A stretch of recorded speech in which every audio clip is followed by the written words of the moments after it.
Sagittarius, kung narating sa iyo ang mensaheng ito, hindi ito aksidente. May mga sandali sa buhay na tila karaniwan lang, walang ingay, walang malinaw na palatandaan, ngunit sa likod ng katahimikan, may lihim na pagkilos ang universo. Matagal ka nang naglalakbay na may dalang pag-asa, kahit paulit-ulit kang sinusubok ng panahon. Akala mo'y napag-iwanan ka, pero ang totoo, inihahanda ka. May kakaibang galaw ngayon sa iyong enerhiya, parang may pintong dahan-dahang bumubukas. At kung makikinig ka ng masinsinan, mararamdaman mo ito, malapit ka nang italaga bilang pinakaswerteng zodiac ng universo. Sagittarius, ang mensaheng ito ay hindi dumating upang magmadali o manindak, kundi upang magpaalala. Maraming ulit mong tinanong ang sarili mo kung kailan darating ang tamang oras, kung kailan angat ang pakiramdam, gagaan ang bigat, at magsisimulang umayon ang mga bagay. Tahimik kang nagtiwala kahit walang kasiguruhan, at nagpatuloy kahit pakiramdam mo'y mag-isa ka sa laban. Hindi ito kwento ng biglaang himala o mabilis na swerte. Ito ay kwento ng tamang tiyempo. Ngayon, may pagbabago sa hangin, banayad ngunit malinaw. Ang mga pangyayaring akala mo'y magkakahiwalay ay nagsisimula ng magdugtong. Hindi ka kinalimutan ng universo, pinatatag ka nito. At sa yugtong ito ng iyong paglalakbay, ang pagiging handa mo ang mismong susi sa biyayang paparating. Iyan itahimik na paghihintay ng Sagittarius. Sagittarius, matagal ka nang nasa isang yugto na mahirap ipaliwanag sa iba. Hindi ka sumuko, pero hindi rin malinaw kung talagang umaabante ka. Araw-araw, ginampanan mo ang mga papel na inaasahan sa iyo, nagtatrabaho, nag-aalaga, nag-isip, at patuloy na umaasa kahit walang kasiguruhan. May mga gabing napapaisip ka kung tama pa ba ang direksyong tinatahak mo, kung may nakapapansin ba sa lahat ng sakripisyong tahimik mong binuhat. Ito ang uri ng paghihintay na hindi nakikita ng mundo. Walang palakpakan, walang papuri. Ikaw lang, ang mga tanong mo, at ang paniniwalang may dahilan kung bakit ka narito sa puntong ito. Ang enerhiya ng Sagittarius ay likas na naghahanap ng kahulugan, hindi lang ng resulta. Kaya kahit mabagal, pinili mong magtiwala. Kahit masakit, pinili mong umunawa. Kahit pagod, pinili mong magpatuloy. May mga sandaling pakiramdam mo'y nauuna ang iba, sila ang may swerte, sila ang may pagkakataon, sila ang may mga sagot. Pero hindi mo alam, sa likod ng katahimikan mo, may hinuhubog. Hindi nagmamadali ang universo kapag may mahalagang binubuo. Pinatatatag muna nito ang loob, nililinis ang intensyon, at inihahanda ang kaluluwa. Ang tahimik mong paghihintay ay hindi pag-aaksaya ng oras.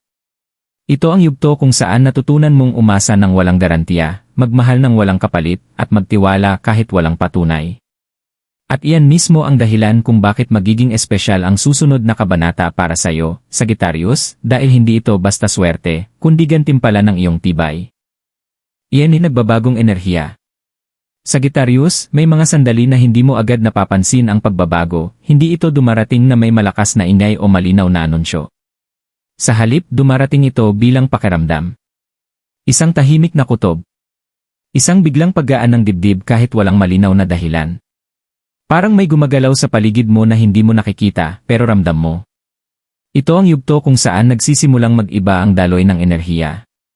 Ang mga bagay na dati paulit-ulit na humaharang sa iyo ay unti-unting nawawala, hindi dahil pinilit mo, kundi dahil tapos na ang papel nila sa buhay mo. May mga taong lumalayo, may mga sitwasyong kusang nagsasara, at kahit masakit sa simula, may kapalit itong kapayapaan.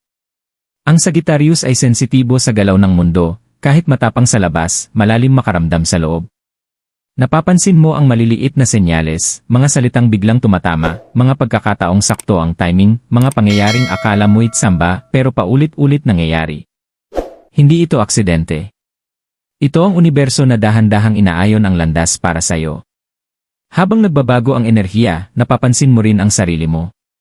Hindi ka na kasing takot. Hindi ka na kasing duda. May katahimikan sa loob mo na nagsasabing may paparating. Hindi mo pa alam kung ano pero alam mong totoo ito. At sa gitna ng lahat ng ito, natutunan mong huwag nang habulin ang sagot dahil kusa na itong lumalapit. Ito ang simula ng paglipat. Isang paalala na kapag handa na ang kaluluwa, sumusunod ang kapalaran. Bakit yan ni Sagittarius pinipili ng universo? Sagittarius, hindi lahat ay pinipili ng universo sa parehong paraan. May mga kaluluwang kailangang dumaan muna sa pagod bago maranasan ang ginhawa, sa katahimikan bago makita ang liwanag. Ikaw ay isa sa kanila. Hindi ka pinili dahil ikaw ang pinakamalakas sa panlabas na anyo, kundi dahil nanatili kang tapat kahit walang kasiguruhan. Habang ang iba ay bumitaw ng maaga, ikaw ay nagpatuloy, kahit may takot, kahit may pagdududa. Ang Sagittarius ay may kakaibang lakas, ang kakayahang umasa nang hindi nawawala ang sarili. Kahit ilang beses kang nadapa, hindi ka naging mapait. Kahit ilang beses kang naantala, hindi ka nagtanim ng galit sa mundo. Pinili mong manatiling totoo sa intensyon, sa panalangin, at sa hangaring hindi manakit para lang umangat. Ito ang dahilan kung bakit ikaw ang pinipili ngayon. Ang universo ay hindi basta nagbibigay ng swerte, ibinibigay nito ang biyaya sa mga kayang magdala nito. Sa mga natutong magpasalamat kahit kulang, magmahal kahit sugatan, at magtiwala kahit walang ebidensya. Ang mga karanasang akala mo'y parusa ay naging mga pagsubok, hindi para sirain ka, kundi para ihanda ka. May mga sandaling tinanong mo kung bakit parang ikaw ang laging nahuhuli. Pero ang totoo, ikaw ang iningatan. Ang mga bagay na hindi agad dumating ay inilayo muna, hindi bilang pagtanggi, kundi bilang proteksyon. Para hindi ka masaktan, para hindi ka mapagod ng tuluyan. Kapag pinili ng universo ang isang Sagittarius, hindi ito pabigla-bigla. Dumarating ito sa tamang oras, kapag handa na ang loob at malinaw na ang layunin. At sa yugtong ito ng iyong buhay, sapat na ang iyong pinagdaanan para tanggapin ang susunod na biyaya ng may kababaang loob at lakas. Ito ang dahilan kung bakit ikaw ang napili, dahil kaya mo na. Iyan ay sandali bago diyan ni biyaya. Sagittarius, may isang yugto sa buhay na halos lahat ay tahimik. Walang malinaw na sagot, walang tiyak na senyales, at minsan pati ang pananampalataya ay tila napapagod na. Ito ang sandaling madalas mapagkamalang wala nang mangyayari. Ngunit sa katotohanan, ito ang mismong sandali bago dumating ang biyaya. May kakaibang paraan ng universo, bago ito magbigay, pinapatahimik muna ang paligid. Hindi upang parusahan ka, kundi upang marinig mo ang sarili mong tinig. Sa panahong ito, mapapansin mong nag-iba ang iyong reaksyon. Ang mga bagay na dati ikinagagalit mo ay hindi na ganoon kabigat. Ang mga takot na minsang nangingibabaw ay unti-unting humuhupa. Hindi dahil nawala ang problema, kundi dahil mas matibay ka na ngayon. Ito ang sandali ng pagbitaw, hindi pagbitaw sa pangarap, kundi pagbitaw sa labis na pagkontrol. Natutunan mong gawin ang kaya mo at ipagkatiwala ang natitira. Para sa isang Sagittarius, ito ang pinakamahirap dahil likas kang umusad, maghanap at magtanong. Ngunit ngayon, natutunan mong tumahimik at maghintay. Marami ang sumusuko sa puntong ito dahil pakiramdam nila ay walang galaw. Pero ang hindi nila alam, ang kawalan ng ingay ay tanda ng pag-aayos. Ang mga piraso ng iyong buhay ay dahan-dahang inilalagay sa tamang lugar. Ang mga maling koneksyon ay inaalis at ang tamang landas ay nililinis. Nasaan ka man ngayon, tandaan mo ito, ang katahimikan ay hindi kawalan. Ito ay paghahanda. At kapag handa na ang lahat, kapag handa ka na, darating ang biyaya ng hindi mo kailangang ipilit. Sa tamang oras, kusa itong lalapit. Iyan inihahanda ng universo. Sagittarius, ang universo ay hindi basta-basta naghahanda ng biyaya. Kapag may inihahandang bago para sa iyo, nagsisimula muna ito sa loob, sa pananaw, sa tapang, at sa paraan ng pagkilala mo sa sarili mong halaga. Ang paparating ay hindi lang isang pangyayari, kundi isang pakiramdam ng pag-ayon. Parang biglang nagkakaroon ng saysay ang mga bagay na dati magulo. Ang inihahanda para sa iyo ay hindi kailangang ipagsigawan. Hindi ito darating na may drama o patunay para sa iba. Darating ito ng tama, sa eksaktong oras na handa ka nang tumanggap ng walang takot at walang pagmamadali. Maaaring dumating ito bilang isang pagkakataong akala mo'y simple lang, isang desisyong dati iniiwasan mo, o isang taong papasok sa buhay mo na may dalang linaw. May ginhawang kasama ang biyayang ito. Hindi ka nakakapain ng takot na baka mawala.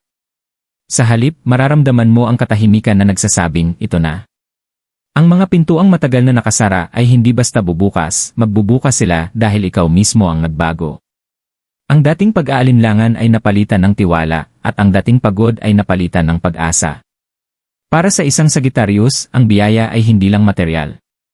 Ito ay kalayaang pumili ng hindi kinakabahan, magmahal ng hindi nagbibilang, at mangarap ng hindi nagtatago.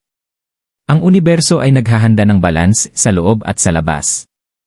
Hindi ka nahahabulin ng buhay, ikaw na ang lalakad ng may kumpiyansa.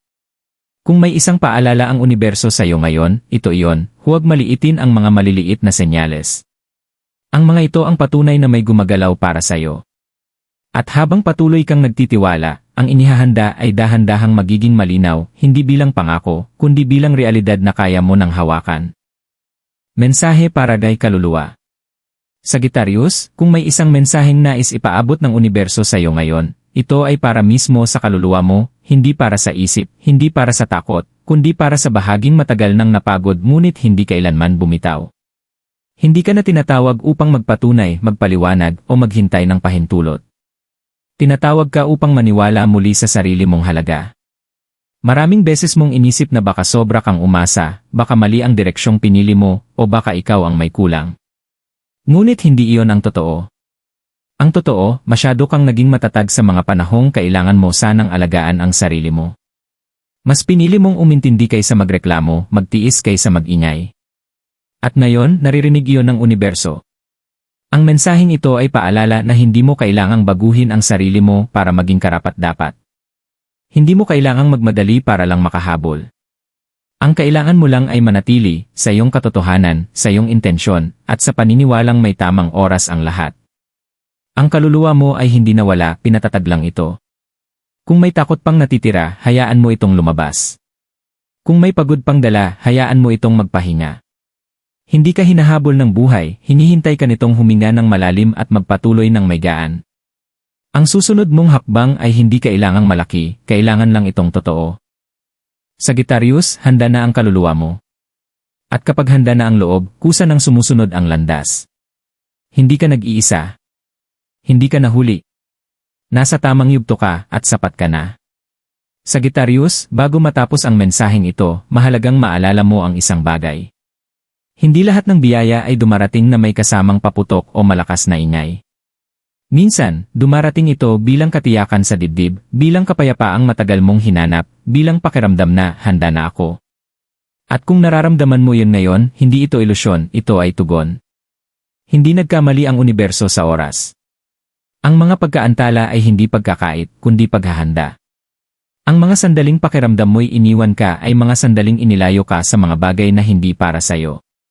Ngayon, malinaw na ang landas dahil malinaw na rin ang loob mo. Hindi mo na kailangang ipilit ang sarili mo sa mga pintong ayaw magbukas, may mga pintuang kusa nang bumubukas sa harap mo. Ito ang paalala ng tadhana, ang swerte ay hindi lang para sa mga mabilis, kundi para sa mga nanatiling totoo. At bilang isang Sagittarius, ang lakas mo ay hindi lang sa tapang, kundi sa pananampalatayang hindi nasira ng panahon. Ang susunod na yugto ng buhay mo ay hindi tungkol sa paghabol, ito ay tungkol sa pagtanggap. Kung tumama sa iyo ang mensaheng ito, huwag mo itong baliwalain. Bihira ang mga sandaling ganito, mga sandaling nagsasalubong ang timing, ang kahandaan, at ang paniniwala. Hayaan mong magsilbi itong kumpirmasyon na nasa tamang direksyon ka, kahit hindi pa malinaw ang lahat ng detalye. At bago ka umalis, mag-iwan ka ng isang intensyon sa puso mo. Hindi mo kailangang ipahayag ng malakas. Sapat na ang malaman mong may nakarinig. Kung handa ka nang yakapin ang susunod na biyaya, manatili kang bukas, manatiling totoo, at manatiling mapagtiwala. Sagittarius, hindi lang nakatingin ang universo, kumikilos ito para sa'yo. At sa pagkakataong ito, ikaw ang papaboran.